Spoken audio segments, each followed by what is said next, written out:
വർക്കലയിൽ വിനോദസഞ്ചാരിക്ക് മർദ്ദനമേറ്റതായി പരാതി. ഗ്രീസിൽ നിന്നെത്തിയ റോബർട്ട് എന്നയാളാണ് പരാതി നൽകിയത്. വർക്കല ബീച്ചിലെ വാട്ടർ സ്പോർട്സ് നടത്തുന്ന ജീവനക്കാർ മർദ്ദിച്ചു എന്നാണ് ആരോപണം. പരാതിയിൽ വർക്കല പോലീസ് കേസെടുത്തു.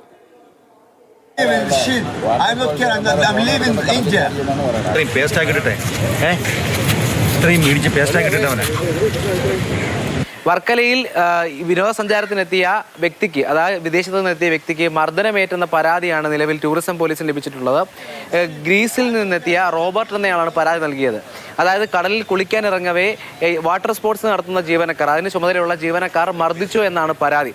എന്തായാലും കഴിഞ്ഞ ദിവസമാണ് വർക്കലയിലേക്ക് ഗ്രീസിൽ നിന്ന് റോബോട്ട് എത്തുന്നത്.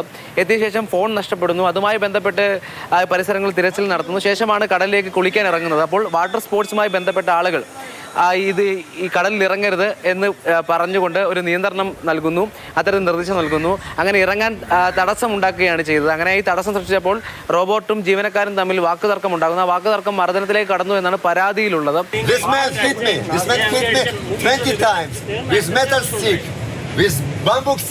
Please help me. Please, Indian people, help me. Help me, please. Help. എന്തായാലും പോലീസ് നിലവിൽ ഇതിൽ കേസെടുത്തിട്ടുണ്ട്. അന്വേഷണം പുരോഗമിക്കുകയാണ്. റോബോട്ട് നിലവിൽ വർക്കല താലൂക്ക് ആശുപത്രിയിൽ ചികിത്സയിലാണ്. കണ്ണിന് പരിക്കേറ്റിട്ടുമുണ്ട്. ഏറ്റവും പ്രധാനപ്പെട്ട മറ്റൊരു കാരണം, ആശുപത്രിയിൽ എത്തിയ ശേഷമാണ് റോബോട്ട് മാനസിക അസ്വാസ്ഥ്യമുള്ള ആളാണ് എന്ന് കൂടി പോലീസ് പറയുന്നത്. എന്തായാലും ഇതിൽ ഒരു സമഗ്രമായ അന്വേഷണം വേണം. Rahul G Nath, Mathrubhumi news, Thiruvananthapuram.